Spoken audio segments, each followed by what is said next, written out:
Well, hello there, YouTube. Welcome to a very wet Monday, the 4th of November. It's 46 degrees out here, and I think the rain is supposed to taper off here in a little bit. Man, look how these trees are thinning out. The one over there next to the shop is just all but gone. But it's windy, sideways rain.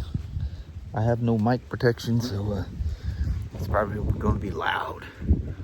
But welcome to Monday. Welcome to the day. 49 degrees. It's raining.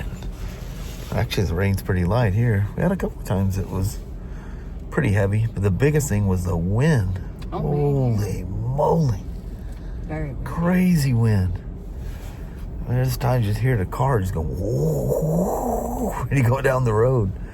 Tosses this little CRV all over the place. Yeah, she's not too heavy. No, she ain't got a lot of girth to her. No. Well, Mama, that Yes, Monday, as usual, done slipped itself right back around again. She sure did. How about that? Well, I reckon we should go in there on this nice rainy day and go see what's going on. I think all the cars here are employees. Yeah, I think we're Except the for only that ones here. Maroon truck. Yeah. I think everybody else is employees. It gets that way sometimes. It does. All right, let's go in there and earn our keep. All right. All right, have yourself a wonderful day there, Mama. You too, hubby hub. All right, love you. See you. Bye. I love you. Bye now. Bye. So far today, doing GSA, the R1300 GSA training.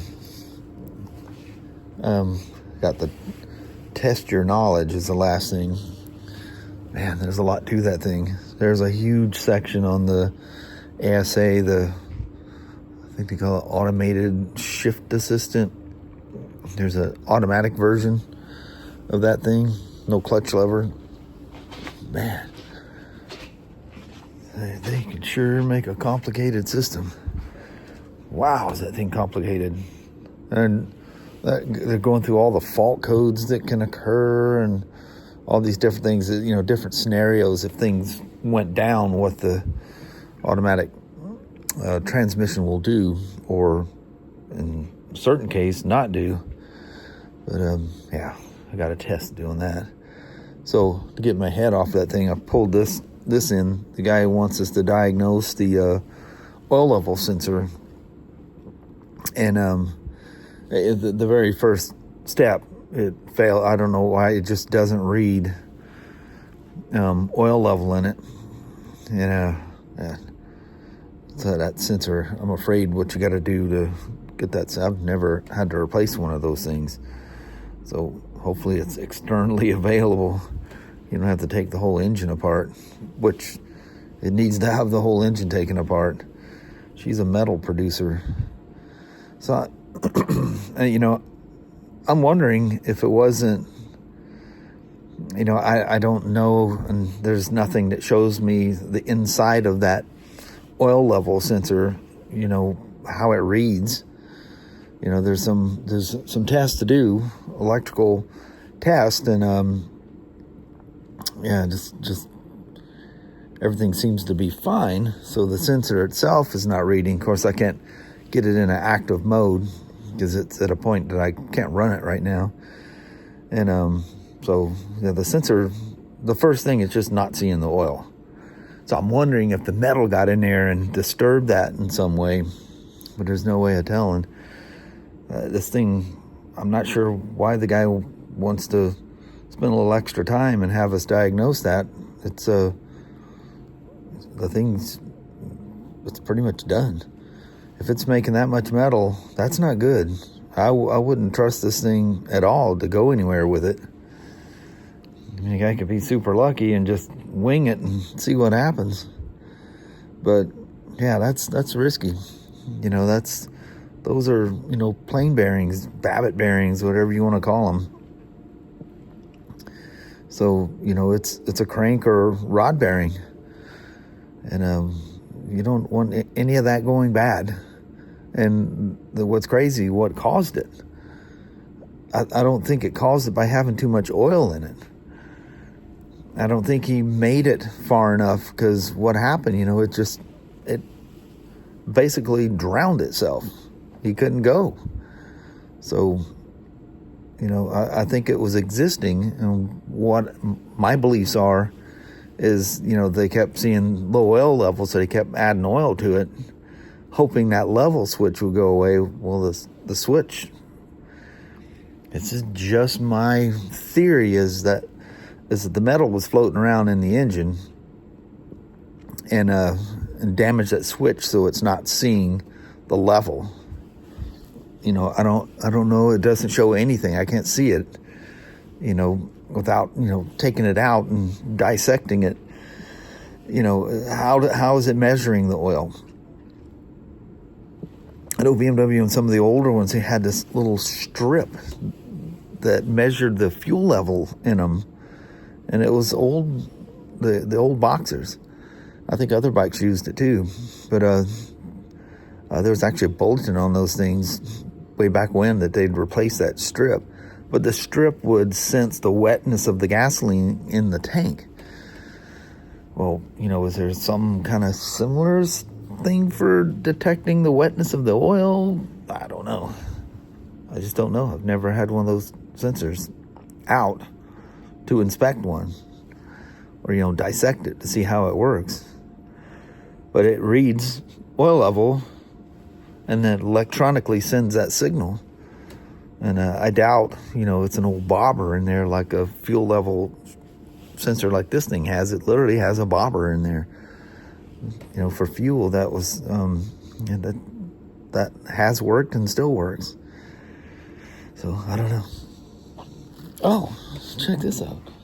You guys ever seen something like this? It measures your chain slack. So, you put most bikes you read, under the swing arm, at the midway point between the center of the countershaft and the center of the rear axle. And that's where you measure the chain slack.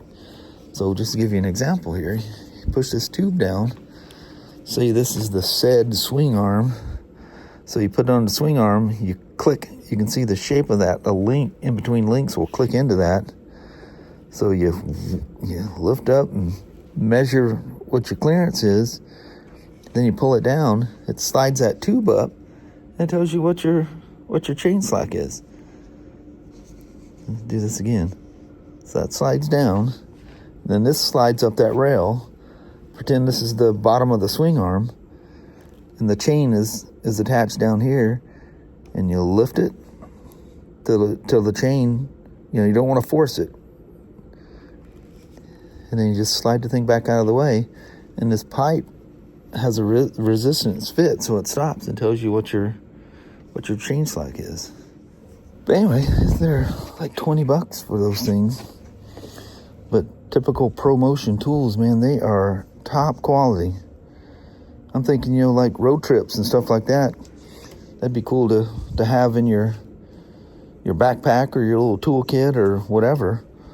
Because, when you're out on the road, not you need to be checking your chain all the time, but while you're out there, if you want to check it, you can do this very cleanly. The only grease is going to get where you put the chain in there. You just have a simple, gas station shop towel thing and clean that off. Or you should have some towels with you when you're riding anyway. But you do a quick check and ship it.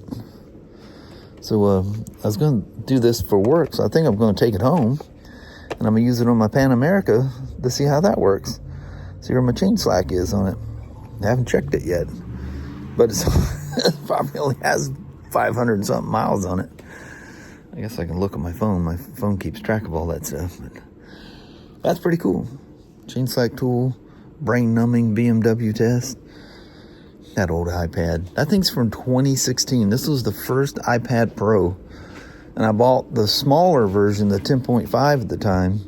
And then the later ones, like my 2018 model, which was third generation iPad, I think, somewhere around there. It became 11-inch. This one has the old original iPad look. Its look wasn't really distinguished from the regular iPad and iPad Pro, other than having, the surround sound speakers, and which now the regular iPads have that too. But Anyway, that's the old OG iPad Pro. I bought it right after it came out in 2016. I built a lot of videos on that thing. And then in 2018, I bought the 12.9 that I've been using ever since on that one too. But she just sits in my backpack and like doing tests and stuff. I got those human resources test, BMW test. So I was gonna, for some reason the Air client doesn't work on the shop computer. It's a network error. And so I'm having to jump on my old thing and log in as myself and look up the flat rate and what the repair procedure is about. The plugin for it's super easy to get to. So doing the test, really easy. It's just clipped right here, sitting right on top there. Have a funky feeling that thing's on the backside of the transmission or something, the actual sensor. It's been a while since I was doing that school, pulling these motors apart, and I'm sure I wasn't looking for an oil level sensor when I was there doing it. But anyway, that's what I've been doing today. It's one of them fancy Can-Ams. Somebody brought it down here and put it on a charger. That thing's basically, it's got a Spyder battery in it. I think it's literally the same battery. And I guess it was completely dead. They pushed it in here and using an Optimate 3. As you can see, she's green all the way. That doesn't guarantee the health of it. It's sitting back here behind you can see one of the terminals. And having a good battery in one of these, a good charging system would be good, because as you can see, everything is electronic. The toolkit comes with some deal so you can shift it should it electronically not shift anymore. And James and I were talking about that. He goes, well, there's something you got to take off and there's some procedure. He goes, have you ever done it? And I go, no. I should probably look in the manual because somebody's going to ask and I'm not going to know. That one's got the great big TFT screen on it, like the Spyders and stuff do. So I'm kind of fancy these things. Really fancy. They're really expensive. Man, if you ever see these things go, it's nuts. I mean, it's like a full-fledged stadium truck racing across the desert. The way that suspension soaks up everything and the whole body of it just seems to be stabilized.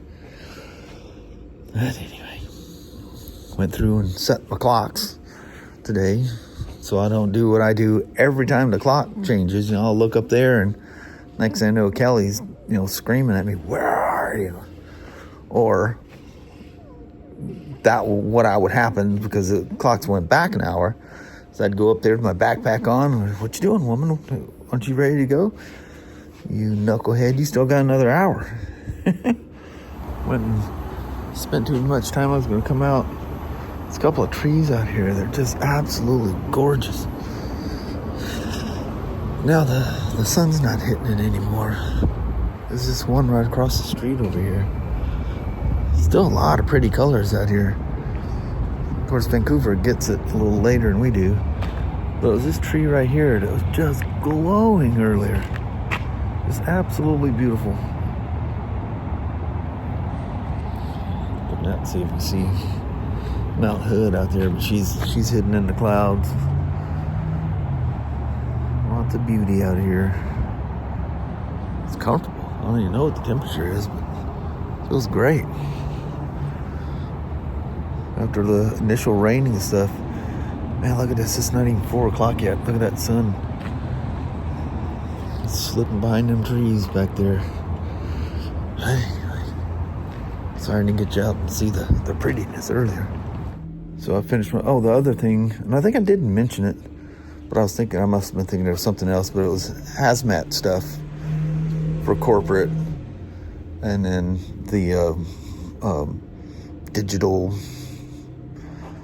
awareness type stuff, passwords, and look out for spam, and that kind of stuff, and the BMW training.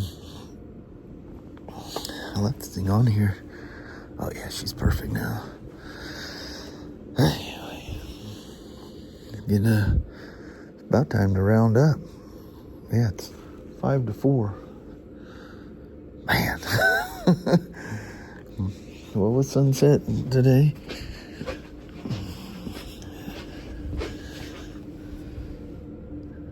$4:51. So yeah. So the sun will definitely be down when we get off work at 5.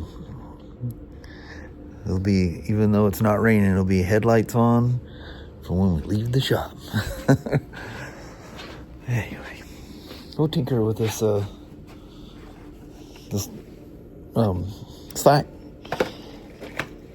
Slack Setter Pro when we get home. We'll tinker with that for a little bit. We'll have fun with that. Plus, let's see where my chain is after I think I only got a little over 500 miles or something on it. It's crazy. So I came home. I was excited about showing you guys how the fancy Motion Pro Slack Setter Pro works. But unfortunately, I'm sure you guys know about chains, but you go halfway between center of the countershaft sprocket, center of the axle. It roughly works out to be right where the arch is in the swing arm. The only problem is the tool, slipping on a link here, the tool is too short. So the tool needs to, with the chain all the way at the bottom, needs to be able to touch the swing arm, and then you swing through the throw. So I did this several times. I just balled my fingers up underneath there, but it takes 2 hands to do it. And I was able to make an adjustment, a consistent or not adjustment, but a measurement. Excuse me, got a frog in my throat. So on the center stand, it's 50 to 60 millimeters is the amount of chain slack you're supposed to have. Well, I'm at 65. So I'm about 5 millimeters outside the max, which is not crazy. But, you know, that amount is, I'll show you this thing slips on here real good. Let me swap hands here. I gotta work in a hole here. So it just slips onto the chain, and you just lift up. I'll just give you, we'll just do it this way, even though it's not correct. But you just lift up, let the tool bottom out, you drop down, and you'll see and you go, because it should stay with it, with the swing arm, and you come back down, and it shows you what your measurement is. So, but anyway, it's cool how that grabs a hold of, goes in between the link. But this is what 65 millimeters looks like. Point the camera. Now, that seems, you guys riding street bikes and stuff, that seems like crazy. But this thing has a mile of travel back here. And dual sports, adventure bikes, whatever, don't have really tight chain slack, because the chain is tightest when this wheel is about up in here. It's when all 3 points line up perfectly. So that would, I don't have anything to measure with here, but give you an example. So that would be, the axle sitting about where the chain guard is now, but right up in there. That's where all 3 points line up perfectly.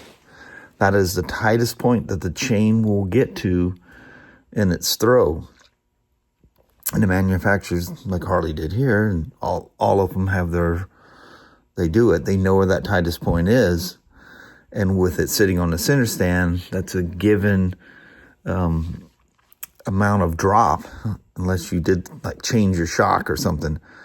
Like if you're doing belt tension on your Harleys, if it's like a low chassis or a standard, like a Sportster, like a 1200 low and a 1200 standard, will be different because the shocks are shorter and it's closer to meeting that level spot. So the tension will be there'll be much less slack, whether it be chain or belt.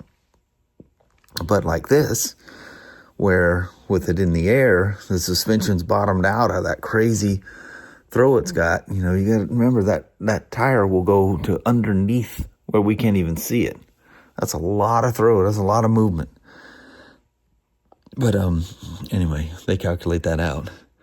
So yeah, 50 to 60 millimeters is that seems like an excessive amount, but that's what they are.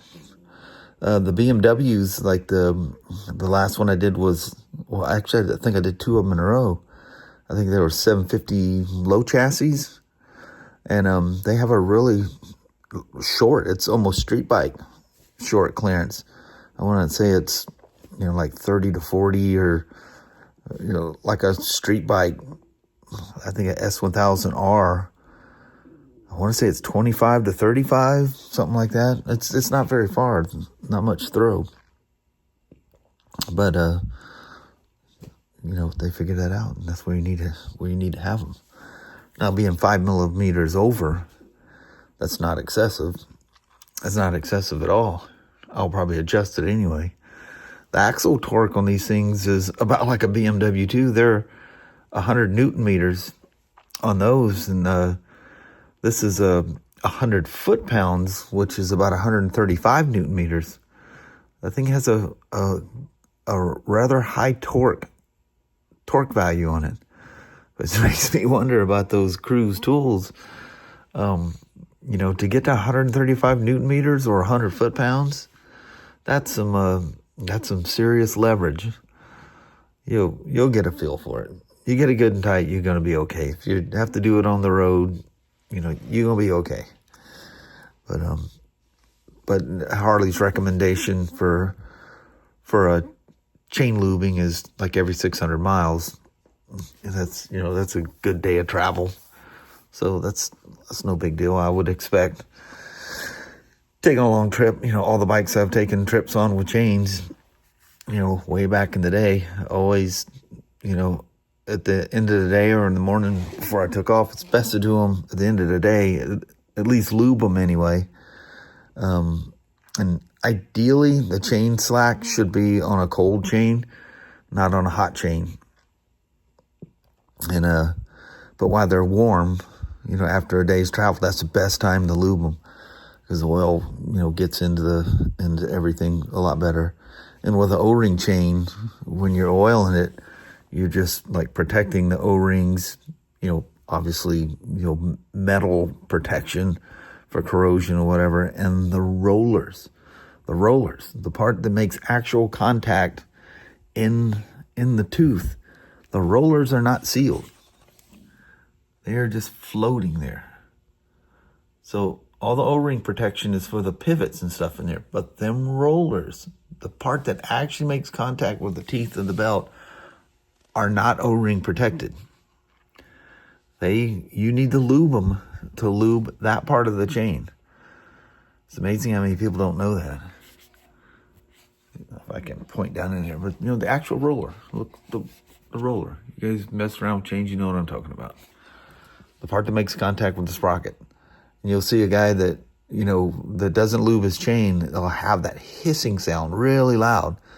It's because all them rollers, and when they get worn, you can reach in there with your finger and touch them rollers. You can watch that little barrel. It's loose in there. It's not O-ring protected. The crucial, critical part of the chain are the pins going through, holding the links together. When you're lubing them, that lube, it should be a O-ring safe. Most modern motorcycle chain lubes will be good for the O-rings. And it helps preserve them. It keeps them, lubricated. Dry O-rings tend to chafe after a while and get hot, and that just makes the matters even worse. But yeah, you got to lube an O-ring chain. I hear people go, I don't need no lube. If I'm worried about rust protection and corrosion, I'll just spray some WD-40 on it. Yeah.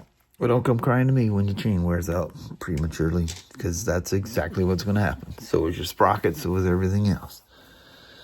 But anyway, just sitting here, man, when you're sitting on the ground looking up at this thing. That's one huge motorcycle. But I will probably I'll probably just keep doing how I do my chains at work. I was thinking, that it would be nice. It'd be really cool to use this to show customers and stuff. Just walk out there and go and show them. So, but I think I'll keep this one. I'll just throw it in my kit of stuff. I mean, even though, I got to kind of ball my fingers together to make a post to check the slack. No big deal. And I spun it around. There's no tight spots in it anywhere. And when you do the slack, if it's an older bike and it's got a lot of miles on it, you roll that thing around till you get to the tightest point. That's where you adjust it. And people go, well, then it's too loose in the other spots. If you're worried about that, the chain should have been taken care of. Should have been lubing it about every 600 miles. I always did them about 400 or 500 miles. That's what I do all mine. I got a whole garage full of chain-driven motorcycles in here. Chain.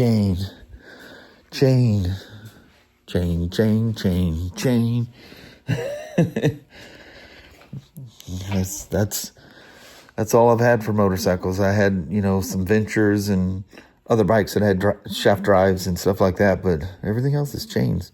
And of course, a whole slew of belts. The belts are the most maintenance-free, because you get the same, direct power delivery like a chain, but they're very maintenance-free. Check the alignment and tension every once in a while. But hang on that.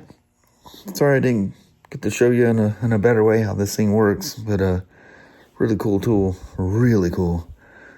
Especially if you don't have such a gap with a banana swing arm like that. Worth having. And I'll keep it with the bike. And we're going to go to a pre-recorded goodbye. So from here, it'll be Kelly and I. Hang tight. Well, hello there, you two. Danny's outside. Barking. We drive along. Wow. I haven't set the clock in this thing. It's 8:07. Actually, 7:07. Yeah. It's crazy. My mind still, last night doing the videos and stuff, I'm like, whew, this is taking a while to get these videos done, But I was an hour later. Yeah. Yeah, that's crazy. But anyway, kind of a quiet day around at work. Had plenty to do. Not a whole lot of motorcycle stuff, but motorcycle company business related, I guess. Some BMW training and whatnot. Yeah, stuff. But on that, we stopped at the store, but there's no frozables. We got pet foods and some other stuff. And I think on that, we're going to roll out on you. Alrighty. Well, thank you guys so much for watching. We really do appreciate it. We will talk to you tomorrow. Same smoke time, same smoke channel. Don't forget to give her a thumbs up, and you guys have a wonderful Tuesday or Wednesday. Heck yeah. We'll see you tomorrow. See you in the morning. Yep. Thanks for watching now. Bye-bye.